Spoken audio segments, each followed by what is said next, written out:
Hello friends, Radhe Radhe. Welcome to my channel. आज मैं आपके साथ में शेयर कर रही हूँ नाग पंचमी की सरल पूजा विधि। फ्रेंड्स, नाग पंचमी की पूजा सावन मास के शुक्ल पक्ष की पंचमी तिथि को की जाती है। इस दिन शिव जी के साथ में नाग देवता की भी विशेष रूप से पूजा की जाती है। फ्रेंड्स, वैसे तो नाग पंचमी की पूजा आप शिवालय में जा करके नाग देवता की पूजा करके कर सकते हैं, लेकिन अगर आप घर पर कर रहे हैं तो आप दीवार पर 5 नाग बना करके नाग पंचमी की पूजा कर सकते हैं।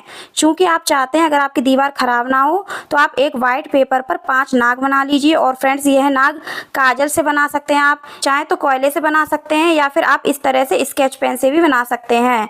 इसके अलावा मार्केट में भी आजकल नाग देवता के प्रिंट मिल जाते हैं, जिनको आप दीवार पर लगा करके नाग पंचमी की पूजा कर सकते हैं।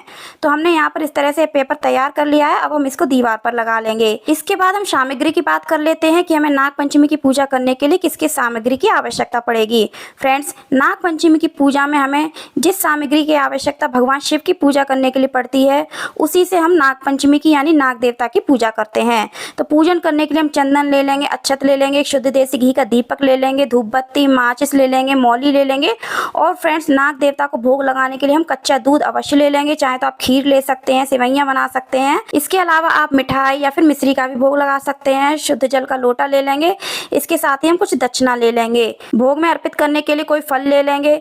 इसके साथ ही हम भगवान शिव को अर्पित करने के लिए बेलपत्र ले लेंगे। और बेलपत्र आप नाग देवता को भी अर्पित कर सकते हैं, तो आप बेलपत्र जरूर ले लें। बेलपत्र के अलावा अगर आपको धतूरा मिल जाता है तो आप ले सकते हैं। आग के पत्ते, समी पत्र ले सकते हैं और कुछ पुष्प ले लेंगे। तो फ्रेंड्स, ये है नाग पंचमी की पूजन सामग्री। अब हम पूजन कर लेते हैं। पूजन करने के लिए हम एक पाटा ले लेंगे, उस पर पीला या फिर लाल वस्त्र बिछा लेंगे। उस पर हम गंगा जल का छींटा दे करके सभी का शुद्धिकरण कर लेंगे। अब हम पूजन करेंगे तो नाग देवता को हम चंदन का तिलक लगाएंगे। सभी नाग देवता को हम चंदन का तिलक लगाते हैं, उनको अक्षत अर्पित करेंगे। फ्रेंड्स, जिन लोगों को सर्पों से भय लगता है या फिर जिनको स्वप्न में सर्प दिखाई देते हैं, इसके साथ ही जिनकी कुंडली में काल सर्प दोष होता है, राहु दोष होता है, उन सभी को नाग पंचमी की पूजा करनी चाहिए और नागों की पूजा करनी चाहिए।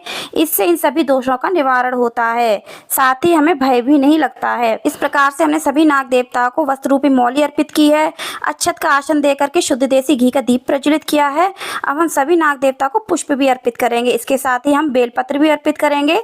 अगर आप शिवालय में पूजन कर रहे हैं तब भी आपको इसी तरह से पूजन करना है। वहाँ पर आपको शिव जी के साथ में इसी तरह से नाग देवता का पूजन करना है। फ्रेंड्स, भगवान शिव को नाग देवता अति प्रिय हैं, तो आपको भगवान शिव के साथ में उनकी पूजा अवश्य करनी चाहिए। पूरे सावन आपको उनकी पूजा जरूर करनी चाहिए। अगर आप पूरे सावन नहीं कर सकते हैं तो नाग पंचमी के दिन जरूर आपको नाग देवता की पूजा करनी चाहिए।